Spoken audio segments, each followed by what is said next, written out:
ನಿಂತಾಡೋ ಏನಾಡೋ ಕಿಡಿಕಾಡೋ ಬಳೆಗಾರ ನಿಂತಾಡೋ ಏನಾಡೋ ಕಿಡಿಕಾಡೋ ಬಳೆಗಾರ ಅಲ್ಲಿ ಹುದು ನನ್ನ ತವರೂರು ಮುತ್ತೈದೆಯಲ್ಲಿ ತೋರುವ ತವರೂರ ಮುತ್ತೈದೆಯಲ್ಲಿ ತೋರುವ ತವರೂರ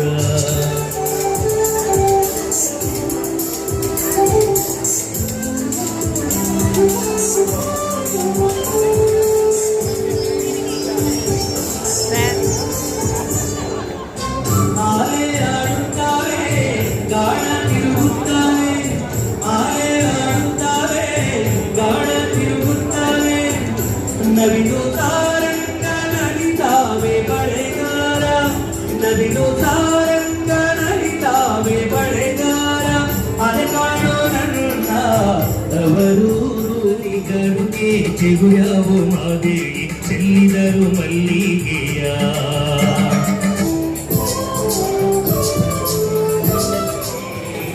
ನಂಬಿದ ಭಕ್ತರನು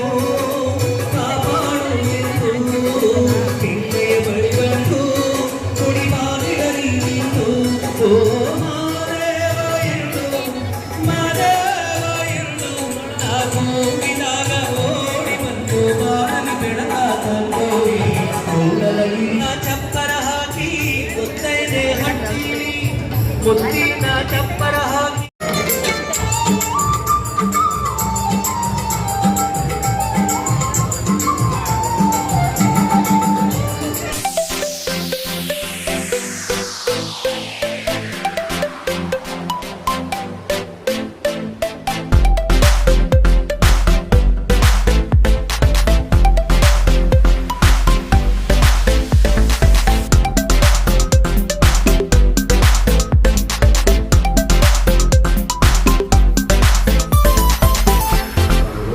ಖಂಡಿತವಾಗಿ ಬೆಳವಣಿಗೆ ಆಗಬೇಕು.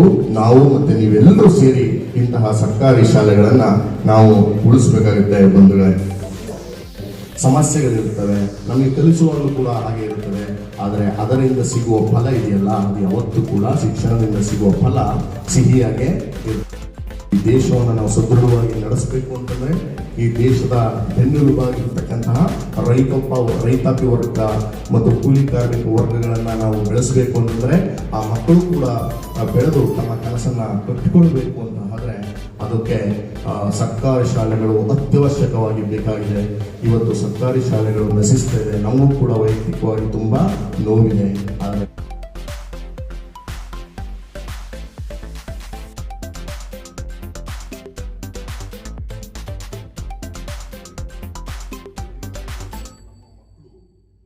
ಖಾಸಗಿ ಶಾಲೆಯ ಮಕ್ಕಳು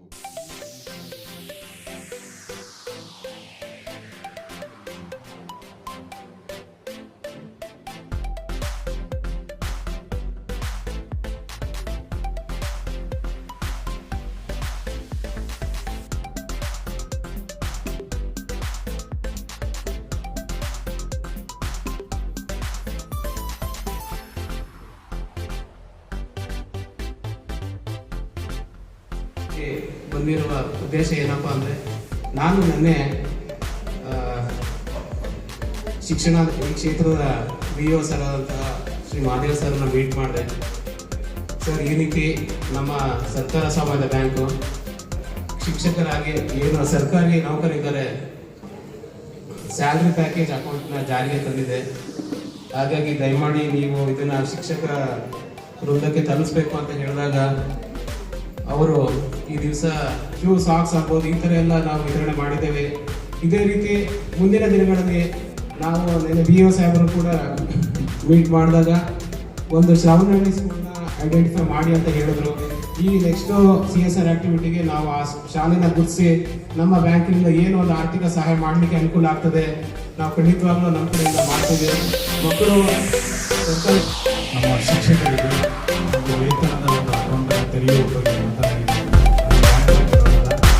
ವ್ಯವಸ್ಥಾಪಕರಿಗೆ ತುಂಬ ಹೃದಯದ ಧನ್ಯವಾದಗಳನ್ನು ಅರ್ಪಿಸ್ತಾ ಇದ್ದೇನೆ. ನೀನಿಲ್ಲ ಇಲ್ಲ ಇಲ್ಲ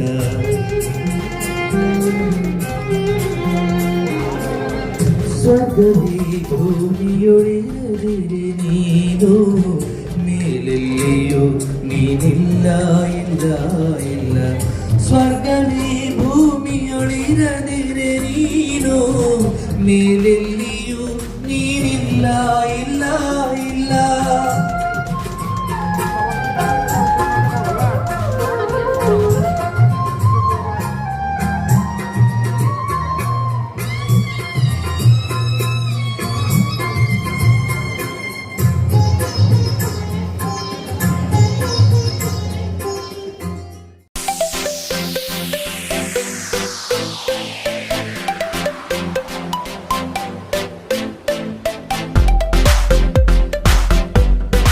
ಎಲ್ಲರಿಗೂ ನಮಸ್ಕಾರ.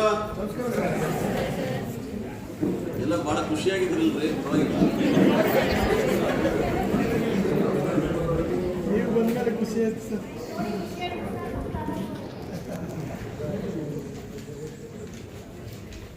ಇವತ್ತು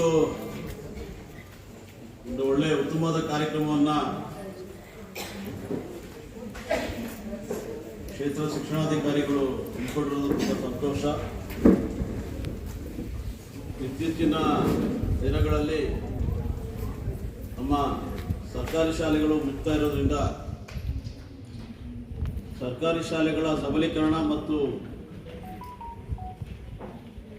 ಆ ಸಬಲೀಕರಣ ಅಥವಾ ಬಲವರ್ಧನೆಯನ್ನು ಯಾವ ರೀತಿ ಮಾಡಬೇಕು ಅನ್ನೋದ್ರ ಬಗ್ಗೆ ಒಂದು ಉತ್ತಮವಾದ ಕಾರ್ಯಕ್ರಮವನ್ನು ನಿಮ್ಮೆಲ್ಲರೂ ಕೂಡ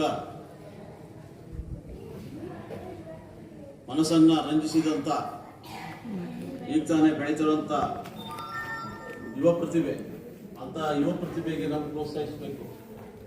ಅಮ್ಮ ರಾಮಚಂದ್ರ ಅಂದರೆ ಇಡೀ ಈಗ ನಮ್ಮ ಎಲ್ಲ 4 ಜಿಲ್ಲೆಗಳಲ್ಲಿ ಬಹಳ ಪ್ರಸಿದ್ಧಿಯನ್ನು ಪಡಿತಾ ಇದ್ದಾರೆ. ಪುಸ್ತಕಗಳೆಲ್ಲ ನೀವು ಭಾಗವಹಿಸಿ ಸಂವಾದದಲ್ಲಿ ಚರ್ಚೆ ಮಾಡೋಕ್ಕೂ ಅವಕಾಶ ಇದೆ. ಆ ನಿಟ್ಟಿನಲ್ಲಿ ಕೆಲಸ ಮಾಡೋಣ ಅಂತ ಹೇಳ್ತಾ ಇದೊಂದು ಉತ್ತಮವಾದ ಕಾರ್ಯಕ್ರಮ ಮಾಡಿದಂಥ ನಮ್ಮ PO ಮಾದೇವ್ ಅವರಿಗೆ ಮತ್ತು ವೇದಿಕೆ ಮೇಲೆ ಇರೋರಿಗೆಲ್ಲ ನಿಮಗೆಲ್ಲ ವಂದಿಸಿ ನನ್ನ ಮಾತನ್ನು ಮುಗಿಸ್ತಾ ಇದ್ದೀನಿ. ನಮಸ್ಕಾರ.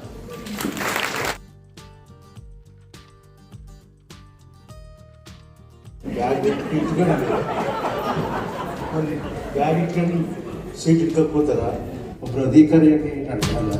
ಸಾಮಾನ್ಯ ಮನಸ್ಸರಾಗಿರೋರು ವರ್ತನೆ ಮಾಡ್ತಾರೆ. ದೇವರು ಅವ್ರಿಗೆ ಆಯುಷ್ಯ ಆರೋಗ್ಯ ಕೊಡಲಿ.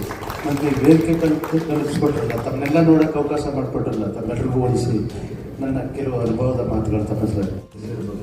ಒಬ್ಬರು ಹೆಂಗಸರು ಜಯ ಗಳಿಸ್ಬೇಕು ಅಂತ ಒಬ್ಬರು ಸಪೋರ್ಟ್ ಇರಬೇಕು. 21ನೇ ತಾರೀಕು ಜನವರಿ 21ನೇ ತಾರೀಕು 2 ಗಂಟೆ ರಾತ್ರಲ್ಲಿ ಈ ಪದ್ಮಶ್ರೀ ಮಾಡಿದ್ರು. ನನ್ನ ಎಲ್ಲ ಮಾಧ್ಯಮ ನನ್ನ ಪ್ರೀತಿಯ ಎಲ್ಲ ಪ್ರೀತಿ ಗೆಳೆತನದವರೆಲ್ಲ 2 ಗಂಟೆ ರಾತ್ರಿ ನೋಡಿ ಬಂದರು ಪದ್ಮಶ್ರೀ ಸಿಕ್ತು ಅಂತ. ನಿಮ್ಗೆ ಏನು ಅನ್ನಿಸ್ತದೋ ಅದು ನನಗೇನು ಅನಿಸ್ಲಿಲ್ಲ. ನಾನು ಅದಕ್ಕೆ ಕೆಲಸನೂ ಮಾಡಿಲ್ಲ, ಯಾವ ಹಿಂಗಡು ಹೋಗಿಲ್ಲ. ಇರೋದು ಬಡವ್ರ ಜೊತೆಲಿ ಮತ್ತು ಪ್ರೀತಿ ಜೊತೆಲಿ ನಾ ಇರೋದು. ನನಗೆ ಗೊತ್ತಿರೋದು ಪದ್ಮಶ್ರೀ ರುಚಿ ನನಗೆ ಏನು ಗೊತ್ತಿಲ್ಲ. ಜೇನುತುಪ್ಪದ ರುಚಿ ಗೊತ್ತು, ಕಾಳು ಗೆಣಸಿನ ರುಚಿ ಗೊತ್ತು. ಅದು ಬಿಟ್ರೆ ಇದು ಎಷ್ಟಿದ್ರದ್ದು ಏನು ನನಗೆ ಗೊತ್ತಿಲ್ಲ, ಅದ್ರ ಬೆಲೆ ಗೊತ್ತಿಲ್ಲ ಅಂತ ಜೀತ ವಿಮುಕ್ತನಾಗಿ ಮಾನ್ಯ ದೇವರಾಜ ಅರಸು ಅವರ ಕಾಲದಲ್ಲಿ ಜೀತ ವಿಮುಕ್ತ ಕಾಯ್ದೆ ಬಂತು, ಅದ್ರ ಜೀತ ಬಿಡಿಸ್ತು. ಆಗ ಈ ದಲಿತ ಸಂಘ ಸಮಿತಿಯಲ್ಲಿ 3 ವರ್ಷ ಕೆಲಸ ಮಾಡಿದೆ. ಆಗ ಇದ್ದದ್ದು ಜ್ವರಂಥ ಸಮಸ್ಯೆಗಳು. ಊರೊಳ ಕಡೆ ಸಪ್ಲಿಮೆಂಟ್ಗೆ ಹೋಗಂಗಿಲ್ಲ, ದೇವಸ್ಥಾನದ ಹತ್ರಕ್ಕೆ ಹೋಗಿಲ್ಲ, ಮದುವಟ್ಟಿಗೆ ದೂರ ನಿಂತ್ಕೋಬೇಕು, ಎಲ್ಲ ಇತ್ತು. ಇವೆಲ್ಲ ಸಮಸ್ಯೆ ವಿರುದ್ಧ ಹೋರಾಟ ಮಾಡಬೇಕು ಅಂದ್ಕೊಂಡು ನಾನು 3 ವರ್ಷ DSS ಜೊತೆಗೆ ಕೆಲಸ ಮಾಡಿದೆ. ಒಂದು ಜನಾಂಗ ಸಮಸ್ಯೆ ಮಾತಾಡೋದಕ್ಕೆ ಕಷ್ಟ ಆಯ್ತಿತ್ತು. ಇನ್ನೊಂದು ಜನಾಂಗ ಸಮಸ್ಯೆ ಜರ್ನಿ ಇದೆಯಲ್ಲ, ಸರ್ಕಾರಿ ಅಧಿಕಾರಿಯಾಗಿ ಶಾಲಾ ಶಿಕ್ಷಣ ಇಲಾಖೆಯಲ್ಲಿ ನಾವು ಅನುಭವಿಸಿರ್ತಕ್ಕಂಥ ಎಲ್ಲ ಮೇಲಾಟಗಳು ಸಾಮಾನ್ಯವಾಗಿ ಅದು ಹೇಳ್ಕೊಳ್ಳಿಕ್ಕಾಗಲ್ಲ. ಹುಣಸೂರಿನ ಗೌರವಾನ್ವಿತ ಪ್ರಾಥಮಿಕ ಶಾಲಾ ಮತ್ತು ಪ್ರೌಢಶಾಲೆಯ ಶಿಕ್ಷಕರಾಗಿರ್ತಕ್ಕಂಥ ಮುಖ್ಯ ಶಿಕ್ಷಕರಾಗಿರ್ತಕ್ಕಂಥ ಅವರೆಲ್ಲರೂ ಕೂಡ ಈ ದಿನದ ಸರ್ಕಾರಿ ಶಾಲೆಗಳ ಸಬಲೀಕರಣ ಏಕೆ ಮತ್ತು ಹೇಗೆ ಅನ್ನೋದ್ರ ಬಗ್ಗೆ ಗೆಳೆಯರು ಹುಣಸೂರಿನ ಕ್ಷೇತ್ರ ಶಿಕ್ಷಣಾಧಿಕಾರಿಗಳಾಗಿರ್ತಕ್ಕಂಥ SP ಮಹಾದೇವ್ ಅವರು ಅಣ್ಣ ಈ ಒಂದು ಕಾರ್ಯಕ್ರಮವನ್ನು ಹಾಕೊಂಡ್ರೆ ಚೆನ್ನಾಗಿರ್ತದೆ ಈ ರೀತಿಲಿ ಅಂತ ತಂದಾಗ ಏಕೆ ಮತ್ತು ಹೇಗೆ ಅಂತ ಏನಾದರೂ ನಾವು ಕೇಳೋಕೆ ಹೋದರೆ ನಮ್ಮ ಶಿಕ್ಷಕರೇ ನಮಗೆ ತಿಳ್ಕೊಂಡು ಆದಷ್ಟು ಸ್ವಲ್ಪ ಚೇಂಜ್ ಮಾಡೋದು ಒಳ್ಳೆಯದ ಅಂತ ನಾನು ಅಂದ್ಕೊಂಡಿದ್ದೀನಿ. ಯಾಕೆಂದರೆ ಅವರ ಸ್ಮಾರಕವಾಗಿ ಏನಾರ ಮಾಡಬೇಕು, ನಮ್ಮ ಮೊದಲನೇ ಕೋರಿಕೆ. ಎರಡನೇ ಕೋರಿಕೆ ಏನಪ್ಪ ಅಂದರೆ ಇಡೀ ಭಾರತದ ದೇಶದ ಏನು ಈ ಜನ ಇದ್ದಾರೆ ಅವ್ರಿಗೆ ಶಿಕ್ಷಣ ಕೊಡಿ ಸ್ವಾಮಿ ಅಂತ ಕೇಳ್ತಾರೆ. ತಪ್ಪ? ಬಾಂಬೆ ಮಾಡ್ಕೊಂಡಿದ್ದೀರಿ, ಕಲ್ಕತ್ತಾ ಮಾಡ್ಕೊಂಡಿದ್ದೀರಿ, ಈ ಜನಕ್ಕೆಲ್ಲರೂ ಶಿಕ್ಷಣ ಕೊಟ್ಬಿಟ್ರೆ ಅಷ್ಟು ಸಾಕು ಸ್ವಾಮಿ ನಮ್ಗೆ ಹೇಳ್ತಾರೆ. ಅವತ್ತಿನಿಂದ ಕ್ರಿಶ್ಚಿಯನ್ ಮೆಷಿನರಿ ವಸೂಲು ಮಾಡ್ತಾರೆ ಅವರು. ಅವತ್ತಿನಿಂದ ಕಮೆನ್ಸ್ ಆಗ್ತದೆ. 1818ರಿಂದ ಇಂಗ್ಲಿಷ್ ಶಿಕ್ಷಣ ಕಮೆನ್ಸ್ ಆಗ್ತದೆ. ಹಾಗೆ ನಾವು ಸಬಲೀಕರಣ ಮಾಡ್ಕೊಡ್ತೀವಿ ಅಂತ ಅನ್ನೋದು 100 ಭಾಗ ಸುಳ್ಳು ಅಂತ ನಾನು ಅನ್ಕೊಂತೀನಿ.